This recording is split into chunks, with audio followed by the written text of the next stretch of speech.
You have to have a meaning in life that sustains you. Life is a serious business. You're all in. It's a fatal business, right? Everyone's in it up to their neck.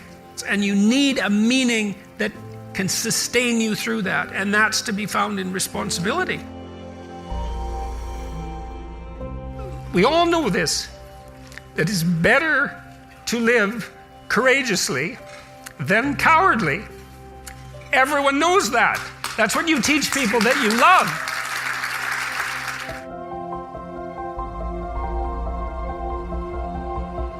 You wake up in the morning, your consciousness reemerges on the stage of existence. And what you're confronted by is the potential of the day. You see the day as a set of possible pathways. You could do this, you could do that, you could not do this, you could not do that. And your conscience speaks to you too, almost immediately, I would say, upon awakening. Here's something I need to do today to keep things in order. Here's something I need not to do today to keep things in order. Here's my set of obligations that I need to undertake so that when I go to sleep tonight, I can sleep with a clear conscience and things are better than they might have otherwise been. And so what you see in front of you is the potential of the world. And to me, you see, that's akin to the potential that God confronted in Genesis at the beginning of time. That's the meaning of that story, is that there's a potential that is confronted by an attitude. And the attitude that is appropriate in relationship to that confrontation is the attitude of the Logos. And the Logos is something like courage. That's one of its primary attributes, and truth. That's the other. Now there's more, but I would say if you had to boil it down to two, it would be courage and truth. And the idea there is that if you confront the potential that's in front of you with truth and courage, that what you do is you take what could be and you transform it into what is. And you do that and you transform it into what is that's good.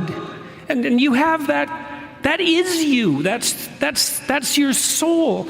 That's the thing that, as Genesis points out, that gives you that affinity with God. The fact that you're made in the image of God is the fact that you have that capability, and that capability to take that potential and to make the world out of it is also dependent on your ethical choices. And everyone knows that, right?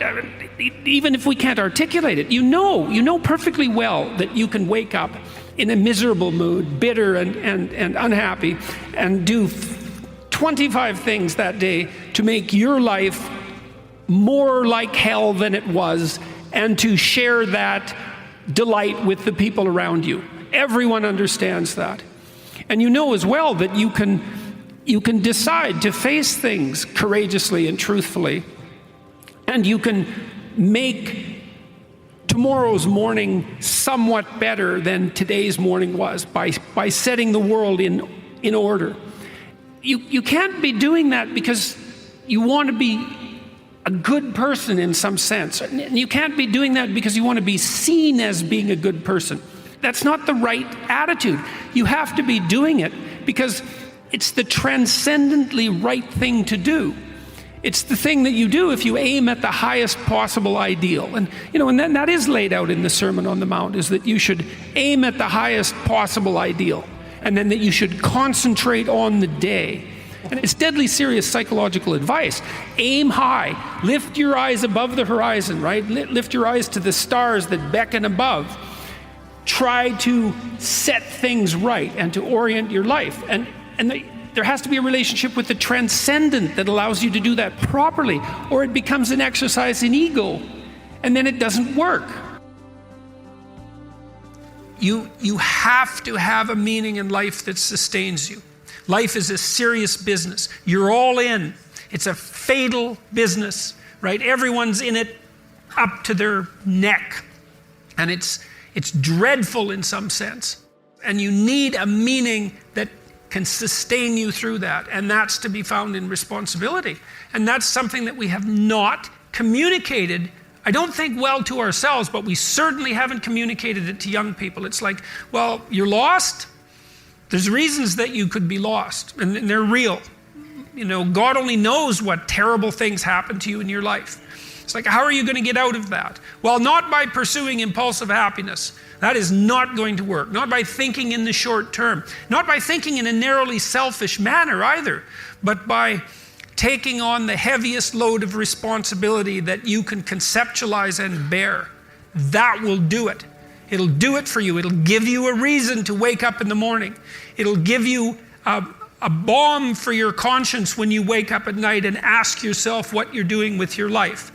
It'll make you a credit to yourself and to your family, and it'll make you a boon to your community. And more than that, there's more than that. It's said in Genesis that every person is made in the image of God. And there's an idea in Genesis that God is that which confronts the chaos of potential with truth and courage. That's the logos.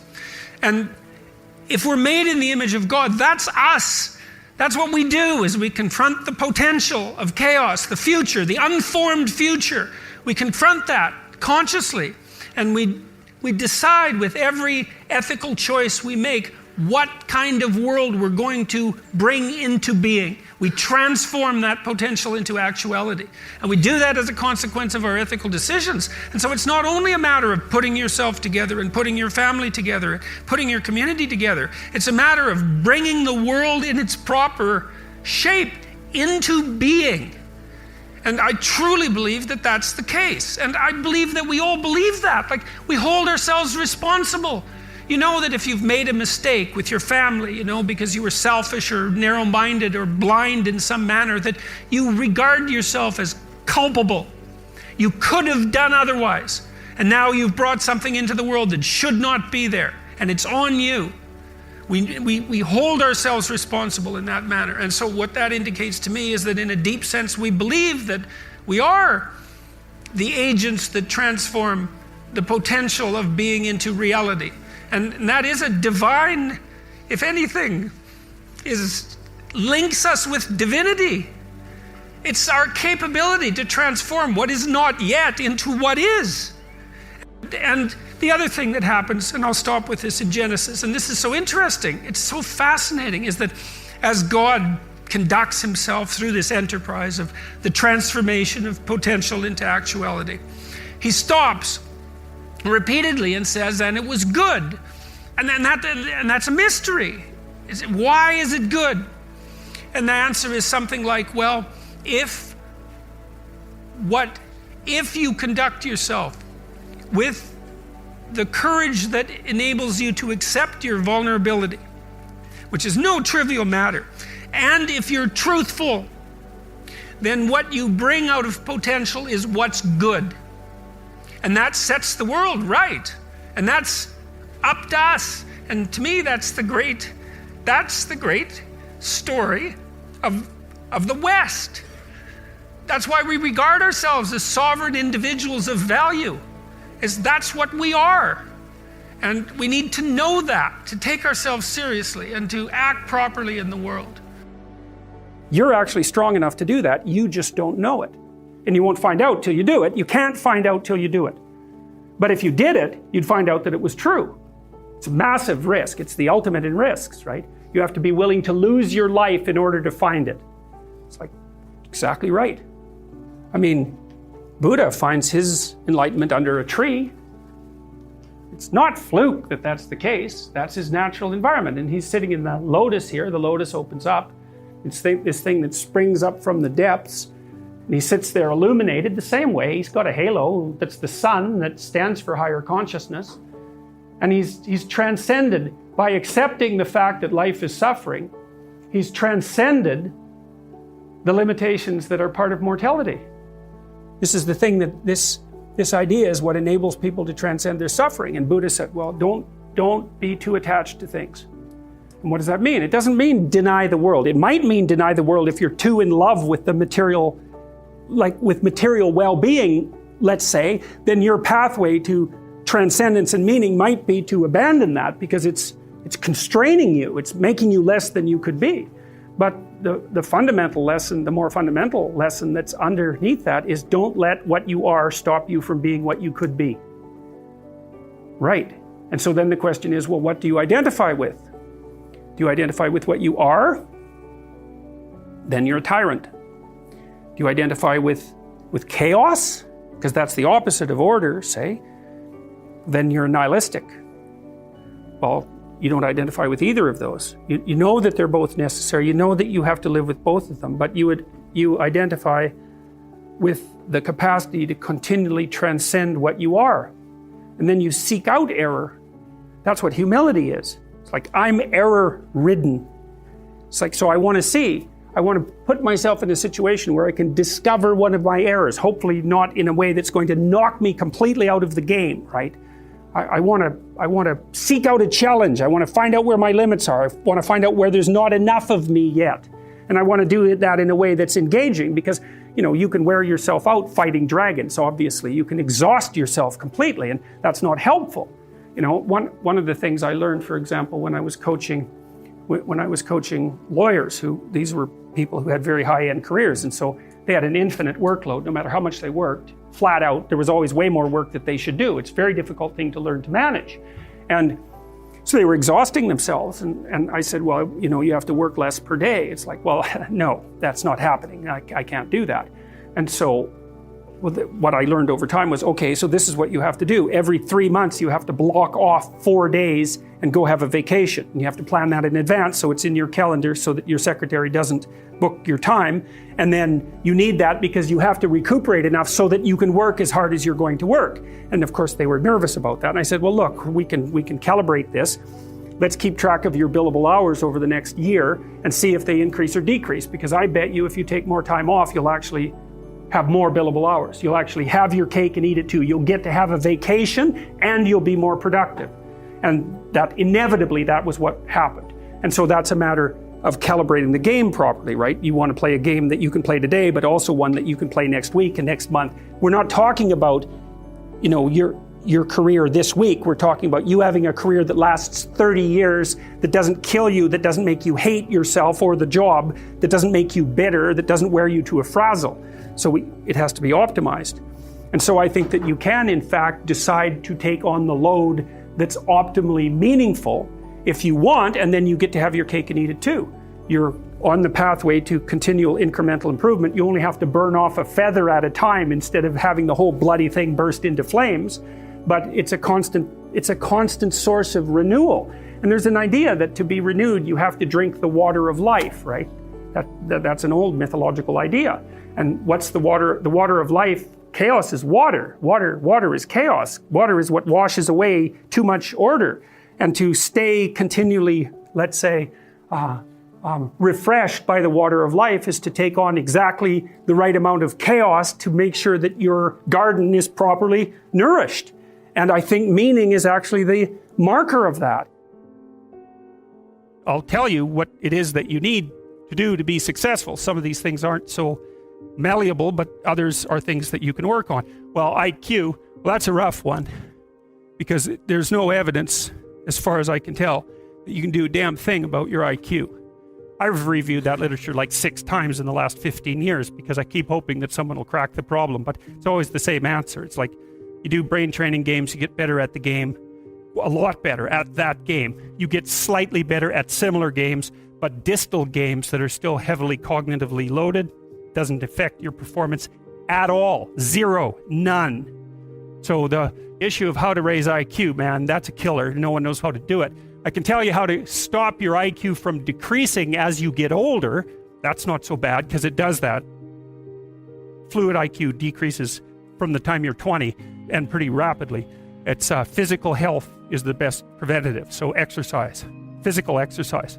Weirdly enough, you think, well, why? Well, your brain uses oxygen like mad, right? And it needs to be kept clean and well oxygenated. And physical exercise, both like weightlifting, so anaerobic and aerobic exercise, both seem to be very, very effective at staving off cognitive declines across the lifespan. So that's a really useful thing to know, because that's the only thing we know that does that. So then the next best predictor of lifetime success is conscientiousness. And of the 2 aspects of conscientiousness, say orderliness and industriousness, the better predictor is industriousness. So the question is, well, what can you do about your industriousness? And the answer to that is, well, that's kind of rough too, because there's a strong genetic component.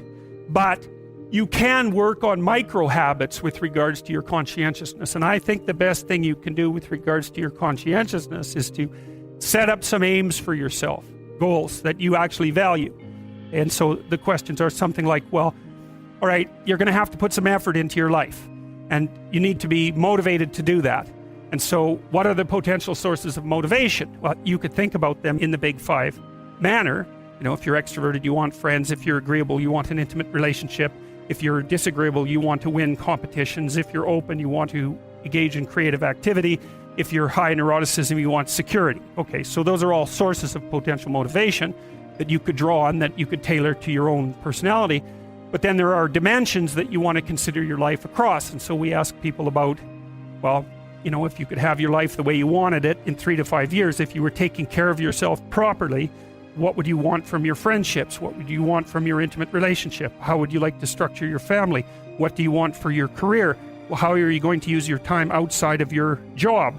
And how are you going to regulate your mental and physical health, and maybe also your drug and alcohol use? Because that's a good place to auger down, because alcoholism, for example, wipes out 5 to 10% of people. So you want to keep that under control. And then maybe you develop a vision of what you would like your life to be. Then you break down the goal into micro processes that you can implement. The micro processes become rewarding in relation to their causal association with the goal. And that tangles in your incentive reward system, the dopaminergic incentive reward system. And that's the thing that keeps you moving forward. And the way it works is that it produces positive emotion when it can see you moving towards a valued goal. Okay, well, what's the implication of that?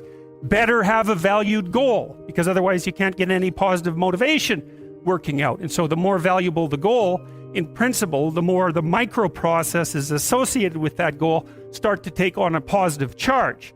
And so what that means is, well, you get up in the morning and you're excited about the day. You're ready to go. And so as far as I can tell, what you do is you specify your long-term ideal. Maybe you also specify a place you want to stay the hell away from, so that you're terrified to fail as well as excited about succeeding, because that's also useful. You specify your goal. You do that in some sense as a unique individual. You want to specify goals that make you say, oh, if that could happen as a consequence of my efforts, it would clearly be worthwhile. Because the question always is, why do something? Because doing nothing is easy. You just sit there and you don't do anything. That's real easy. The question is, why would you ever do anything? And the answer to that has to be because you've determined by some means that it's worthwhile. And then the next question might be, well, where should you look for worthwhile things? And one would be, well, you could consult your own temperament.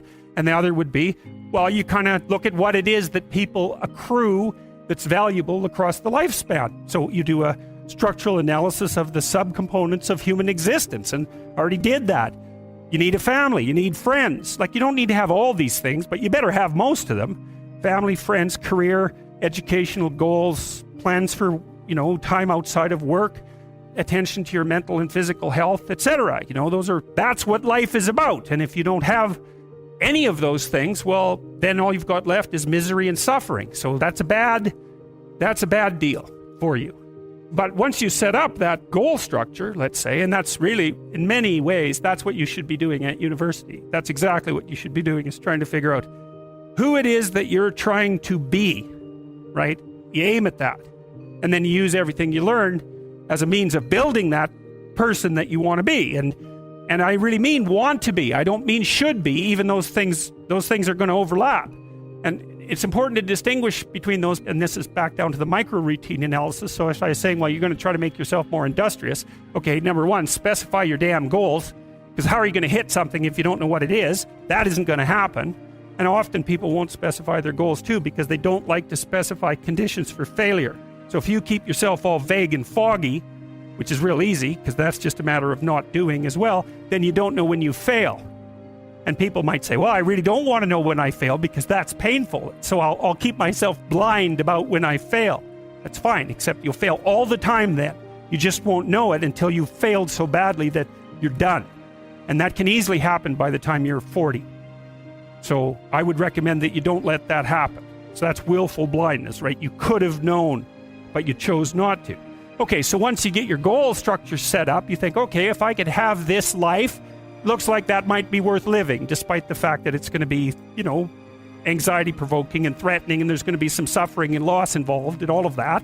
Obviously, the goal is to have a vision for your life such that, all things considered, that justifies your effort. So then what do? Then you turn down to the micro routines. It's like, okay, well, this is what I'm aiming for. How does that instantiate itself day to day, week to week, month to month? And that's where something like a schedule can be unbelievably useful. It's like, make a damn schedule and stick to it. Okay, so what's the rule with the schedule? It's not a bloody prison. That's the first thing that people do wrong. They say, well, I don't like to follow a schedule.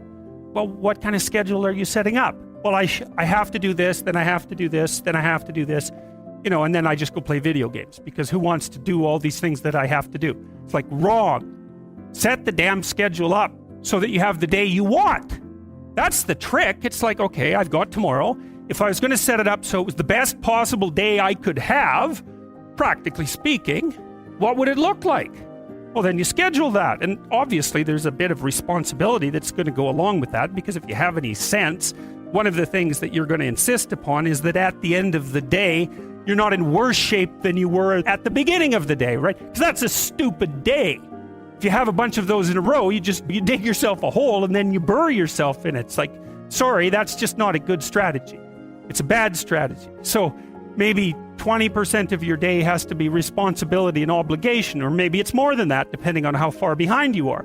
But even that, you can ask yourself, okay, well, I've got these responsibilities. I have to schedule the damn things in. What's the right ratio of responsibility to reward? And you can ask yourself that, just like you'd negotiate with someone who is working for you. It's like, okay, you got to work tomorrow. Okay, so I want you to work tomorrow. And you might say, okay, well, what are you going to do for me that makes it likely that I'll work for you? Well, you could ask yourself that, Maybe you do an hour of responsibility and then you play a video game for 15 minutes. I don't know, whatever turns your crank, man. But you have to negotiate with yourself and not tyrannize yourself. Like you're negotiating with someone that you care for, that you would like to be productive and have a good life. And that's how you make the schedule. And then you look at the day and you think, well, if I had that day, that'd be good. Great.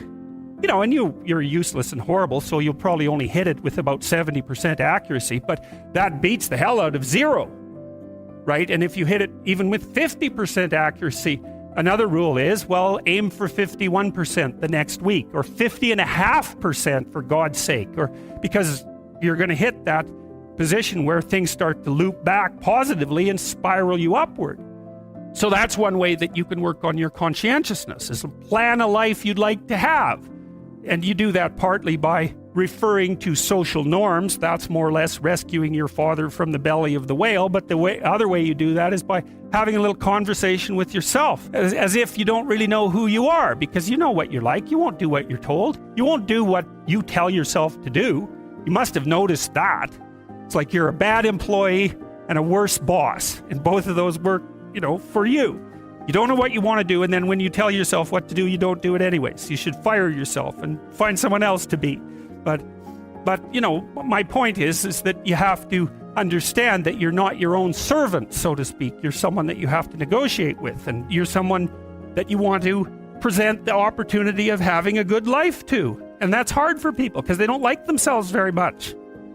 So, they're always like cracking the whip and then procrastinating, and cracking the whip and then procrastinating. And it's like, God, it's so boring and such a pathetic way of spending your time. And you know what that's like, because you probably waste like 6 hours a day. And I think we did an economic calculation about that a while back, right? Your time's probably worth $50 an hour, something like that. I mean, you're not getting paid that now, but you're young.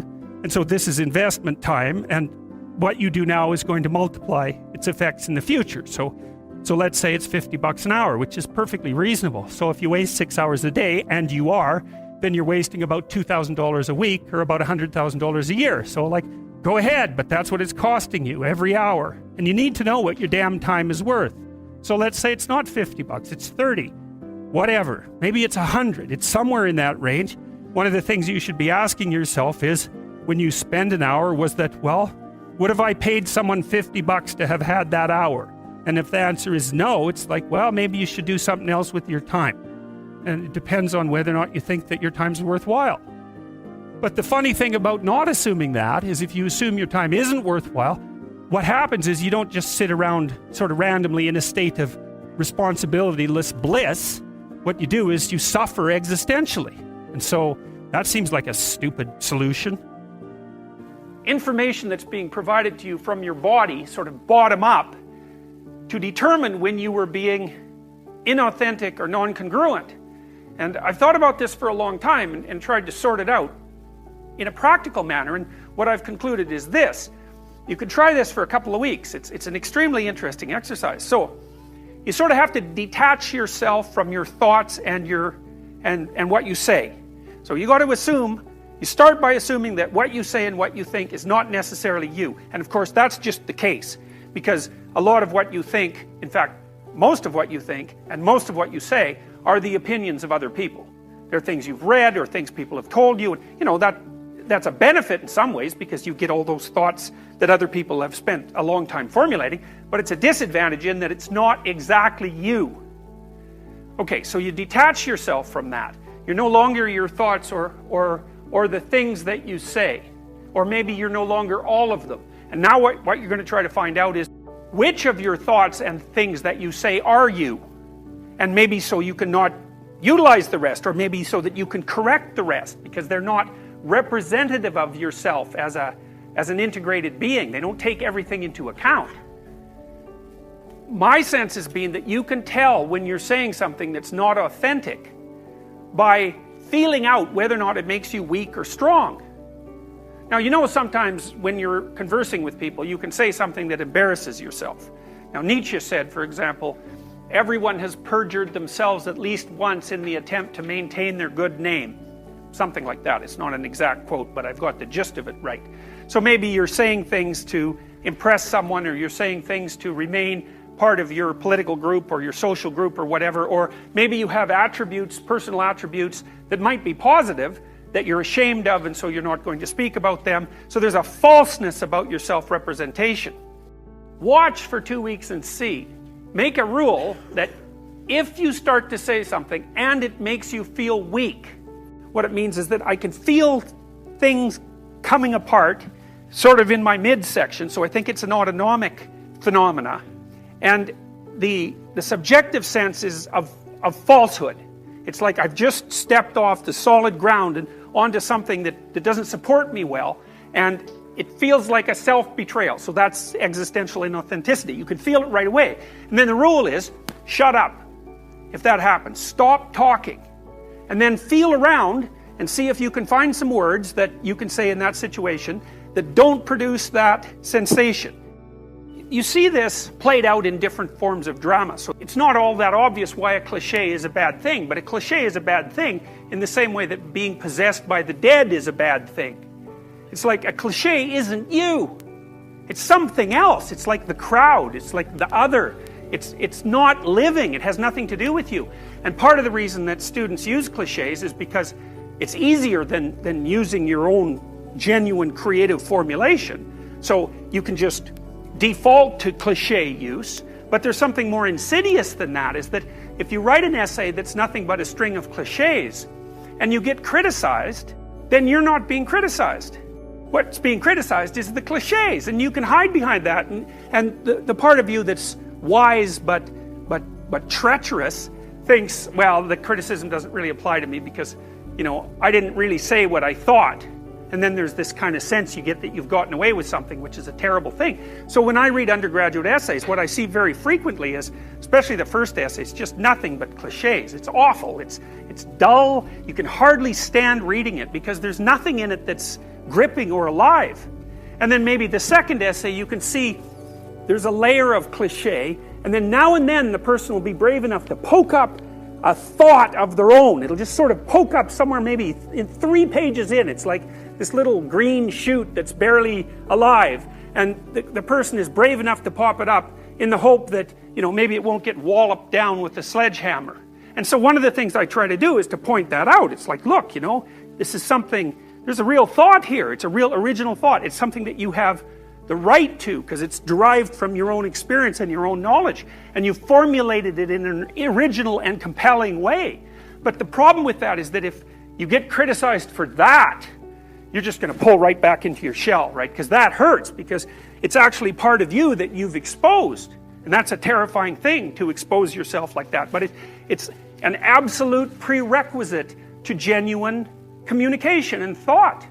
But the ancient Mesopotamians had figured out 5,000 years ago or so that the highest God in the hierarchy of gods, so sort of like the highest value, or the thing that should be imitated most carefully, was a God whose head had eyes all the way around it, and who spoke magic words. And so the words he spoke could make the sun rise and make the sun set. Very, very powerful speaker. And the reason the Mesopotamians had figured this out to the degree they had was because they realized that the capacity to pay attention, which is the eyes, of course, because we really pay attention with our eyes, and then the capacity to speak properly is in fact the highest virtue.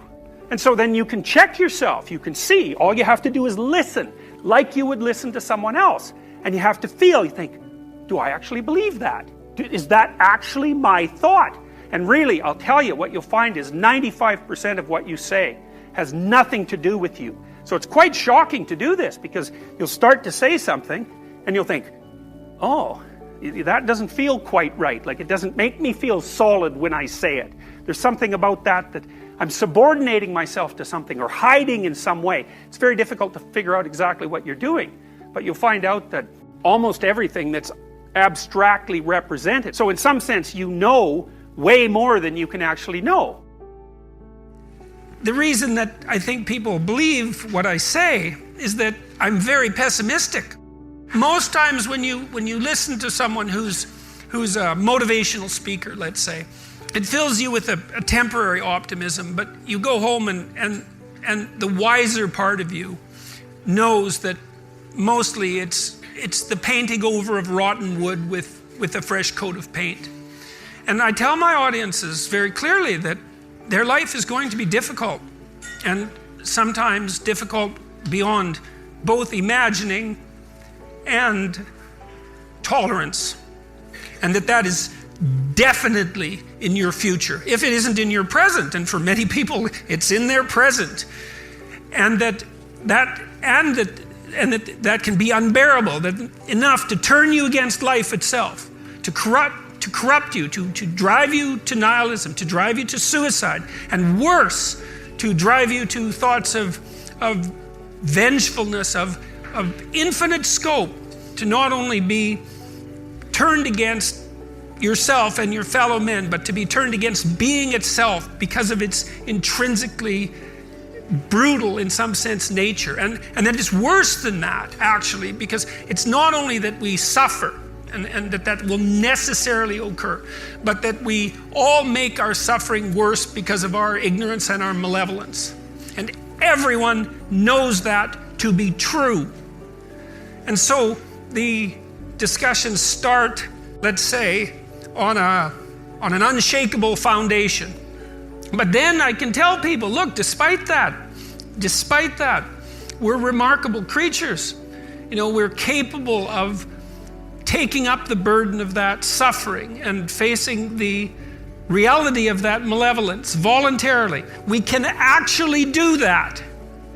And all of the psychological evidence suggests, and this is independent of your school of psychology, if you're a practical psychologist, a clinical psychologist of any sort, the evidence is crystal clear that if people voluntarily confront the problems that face them and the malevolence that surrounds them, that they can make headway against it. And not only psychologically. So it's not only meaningful to do that psychologically, which it is, to confront the problems that torment you voluntarily. That's meaningful psychologically. But it's also practically useful in that you can actually solve some of the problems that beset you.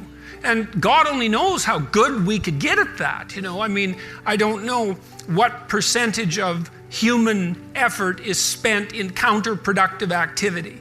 You know, I'm not an absolute cynic about that, but I mean, when I talk to undergraduates, I ask them, you know, how much time do you waste every day by your own reckoning? And it's somewhere between 5 and 8 hours. I walked the students through an economic analysis of that. I said, well, why don't you value your time at $50 an hour and calculate for yourself just exactly what you're doing to your future by your inability to discipline yourself. It's worth thinking through. In any case, people do waste a lot of time, and they also act counterproductively a lot of the time. Regardless, we do make progress, and we can thrive under the difficult conditions that make up our lives, and we can resist the malevolence that entices us. That's within our power, and we don't know the limits to that. And we also know that it's better to, we all know this, that it's better to live courageously than cowardly. Everyone knows that. That's what you teach people that you love.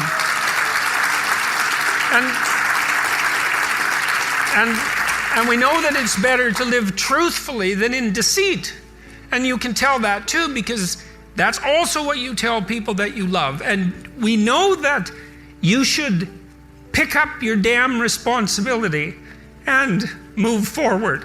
Everyone knows that. It's part of our intrinsic moral nature. And that nature is there. And it's not difficult to communicate to people about this. Like, everyone knows that you wake up at 3 a.m. when you've let your life go off the rails, and that you berate yourself for your uselessness and your cruelty and your failure to take the opportunities that are in front of you. And if you were the master in your own house, in some sense, the captain of your own destiny, if there was no intrinsic nature, well, that would never happen. You'd just let yourself off the hook. There'd be no voice of conscience tormenting you. But no one escapes from that. And what that indicates, to me, is that, at least psychologically, we live in a universe that's characterized by a moral dimension, and we understand that well, and that moral failings have consequences, and that they're not trivial. They destroy you. They destroy your family. They destroy your community. And you can tell people that, and they listen because they know. They don't know they know. That's the thing, and maybe that's the thing about being an intellectual. You have the opportunity to articulate ideas that other people know, they embody, but they can't articulate. And that's what people tell me. They say, well, you help me give words to things that I always knew to be true but couldn't say. Or they say, I've been trying to put some of your precepts into practice. Responsibility being a main one, vision another, honesty, I suppose, bringing up the pack and saying, and this is the fun part of doing all of this.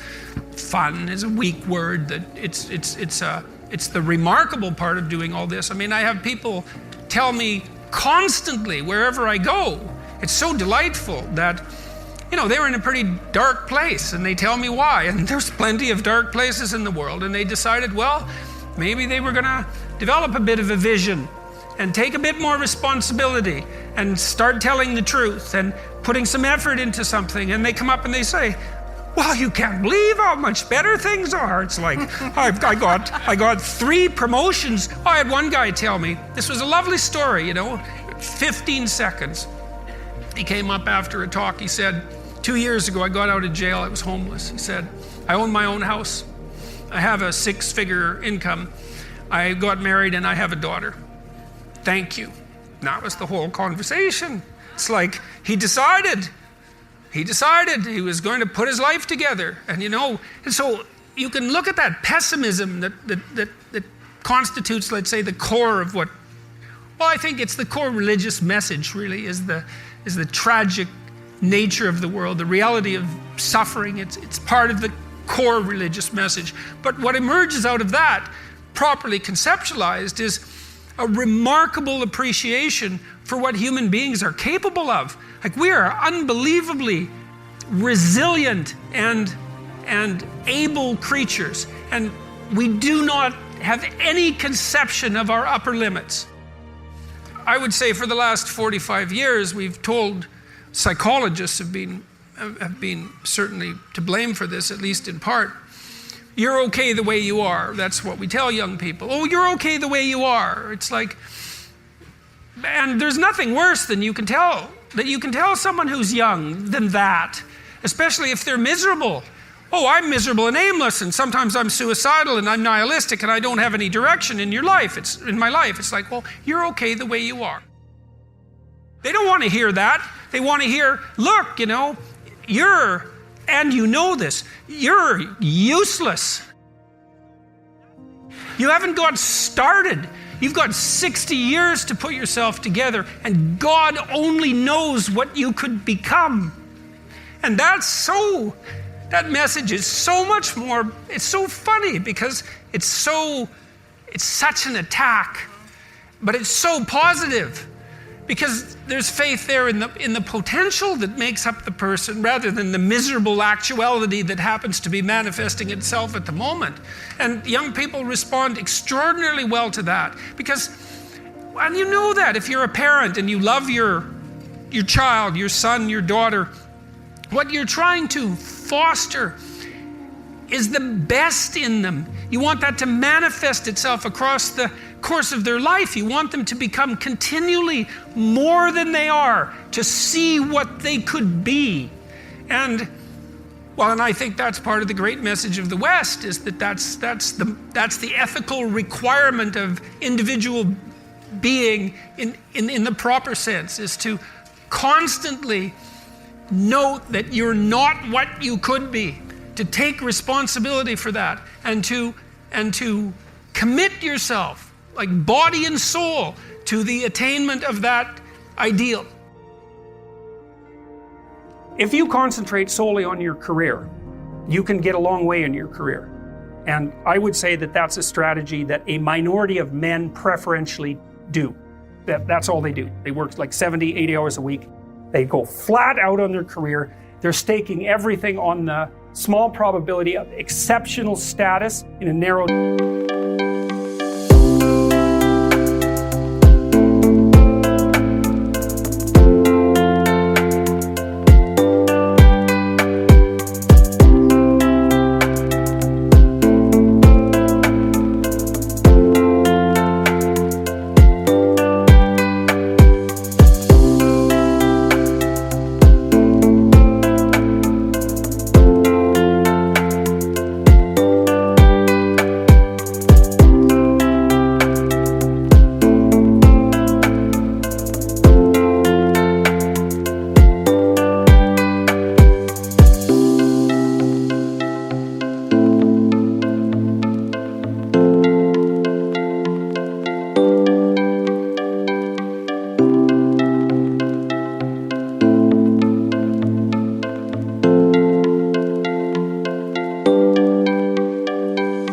domain.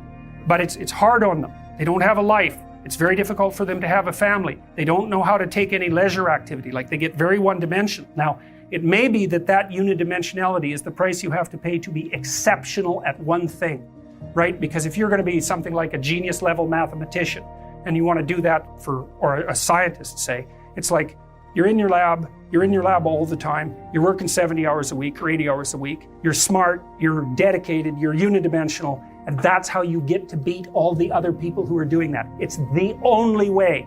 But the problem is you don't get a life. Now, if you love being a scientist and you have that kind of focus of mind, well, first of all, you're a rare person, and second, you're going to pay for it. But fine, more power to you. But it's a risky business to do that. You sacrifice a lot for it. And I would say most often, if you're speaking about having a healthy life, that isn't what you do. You spread yourself out more. So, you have a family, you have some things that you do outside of work that are meaningful to you and useful. You have a network of friends. Those four things alone are plenty to keep you well oriented. And then if one of those things collapses, everything doesn't go. Now, the price you pay for that is the more you strive to optimize that balance, the less likely you are to be fantastically successful at any single one of them. But you might have a very, if you consider your life as a whole, that might be a winning strategy. One of the things Carl Jung said, I really liked this.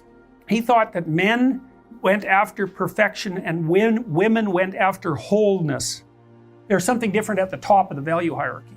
So perfection would be stake it all on one thing and look for radical success. Not that all men do that, because they don't, but we're talking about extremes, at least with regards to the men that do that. The wholeness idea is more like, well, I want one thing in my life to be 150%, or I want 5 things in my life to be 80%. There's a lot more richness in a life where you have 5 things operating at 80%, but you're not operating at any of them at 150%. So, and I really believe this because I've watched men and women go through their careers now for a long period of time. And one of the things there's lots of things that produce this, but one of the things that I've noticed is that mostly women in their 30s bail out of unidimensional careers. They won't do them. They won't put in the 80 hours a week that they would have to put in order to dominate that particular area. And it isn't, the reason that they won't do it is because they decide it's not worth it. And no wonder, because why would that be worth it? You have to ask yourself that. It's like, well, you want to be an outstanding scientist. It's like, okay, really, that's what you want. Because that means that's what you do. Because you're competing with other people. You know, they're smart, they're hardworking. And if you want to be at the top, you have to be smarter and work harder than any of them. And working hard means working long hours. I mean, it also means working diligently, but in the final analysis, it's also an additive issue. If I'm smart and hardworking and I can crank out for 70 hours a week and you do it for 30, it's like in 2 years, I'm so far ahead of you, you will never ever catch up. And I think maybe part of the reason too that women are oriented that way more than men, I think there's 2 reasons. One is socioeconomic status does not make women more attractive on the mating market, but it does make men more attractive. And the second is women's time frame is compressed, right? Because guys can always say, well, I'll have kids later. And they can say that till they're like 80. Whereas women, it's like, no way, man, you got to get it together by the time you're, let's say 40, but really probably by 35, but definitely by 40, because otherwise it ain't happening. And that's bloody dreadful. One of the common routes to extreme unhappiness is to want children and not have them. I wouldn't recommend that. You know, you see couples who are in their 30s. 1 couple in 3 over the age of 30 has fertility problems. That's defined as inability to conceive after 1 year of trying. 1 in 3. It's worth thinking about because people are very, very unhappy if they want to have kids and then they can't. Man, you're in the medical mill for 10 years if that's what happens to you. We all have difficult lives, you know, that life is characterized in large part by suffering. There's an inevitable element of suffering in life. And not only is life sorrowful in part, but it's also touched by malevolence, and malevolence of each of us and the malevolence of our social creations, our societies, and even in some sense the kind of blind malevolence of nature. And so it's a demanding occupation to exist as a human being, and you need something to sustain yourself through that. It's not optional, because the price of existence is so high that without that sustaining meaning, it corrupts you, it embitters you, and once you're embittered, things go downhill rapidly. You get vengeful and you get angry and you get destructive, and there's really no limit to that. And I've been suggesting to people that the sustaining meaning that they can find in their life isn't to be found through happiness, let's say, because happiness doesn't work when you're not happy, when things have gone badly for you, for even for accidental reasons. But you can find sustaining meaning in responsibility, and you can take responsibility for yourself. You can do that. And if you take responsibility for yourself, you treat yourself as if you're someone that's worthy of care and discipline. And that has nothing to do with being soft on yourself or the pursuit of pleasure, any of those things. You can take responsibility for yourself, and that works. And then if you do that properly, you can take responsibility for your family. And then if you do that properly, you can take responsibility for your community, and you can continue to burden yourself voluntarily, let's say, with a greater and greater range of existential challenges. And all that does is make more and more and more of you. And that works as an antidote to the catastrophe of life. And so I speak to my audiences seriously and pessimistically in some sense about part of the substructure of existence, the mortal side, the fragile side. But there's more to you than there is to what faces you. And I believe that to be true. And then I'm encouraging people to attempt that. And I think part of the reason that the book has been perhaps particularly popular among men is because I don't think we do a very good job at the moment of encouraging men. We have this idea that there's something intrinsically oppressive about the patriarchy and about masculinity in general. And I think that's nonsense. I think that strong, honest, truthful, courageous men pursuing noble goals is of great benefit to everyone, male and female alike. I've always looked at things, I think, in some ways from the opposite perspective of most, and maybe even most psychologists. It's never been a mystery to me why people are depressed. It's never been a mystery to me why people are anxious and unsettled.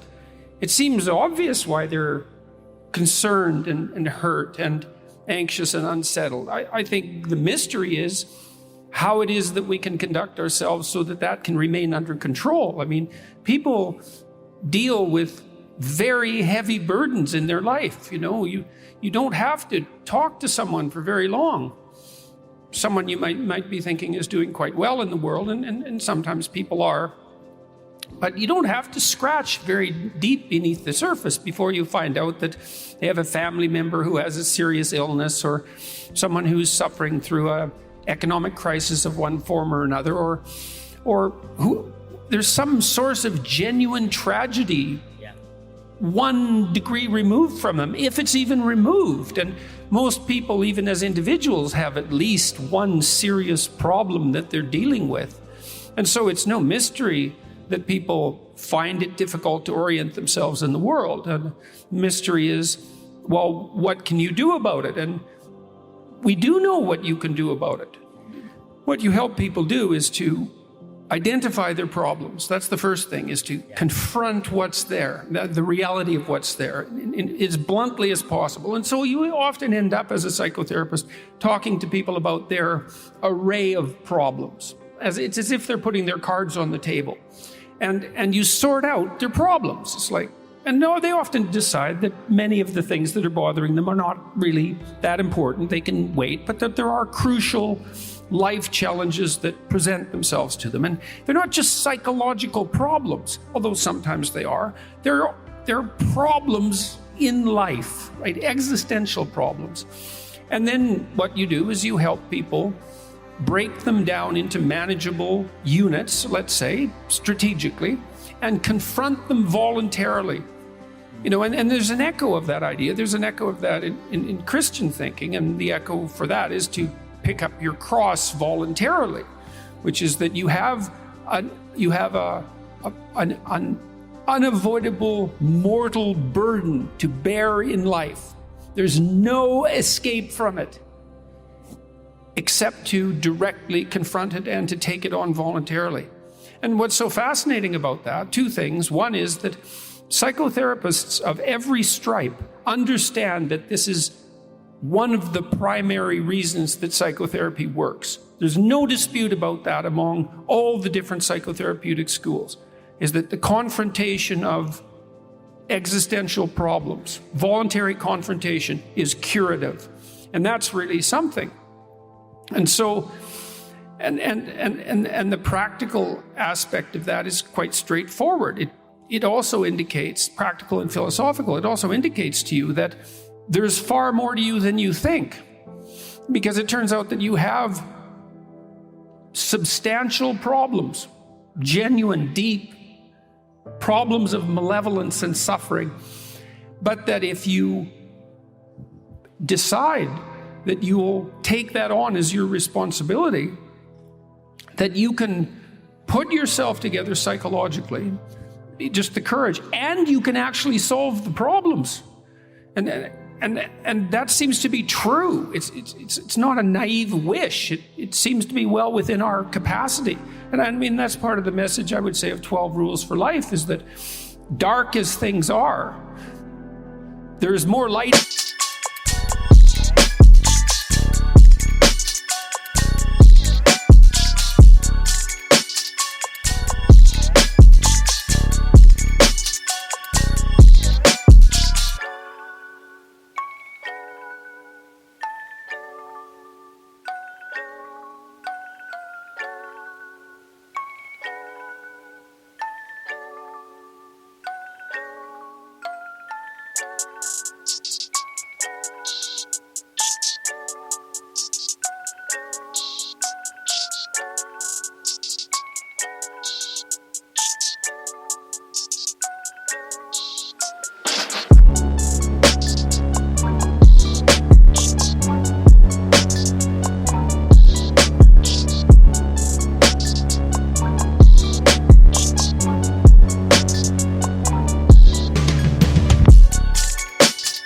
In you than you know what to do with, and there's more light in you than you can possibly manifest, and the way to find that out is to challenge yourself against these massive problems, and to find out that you're the one that can deal with them.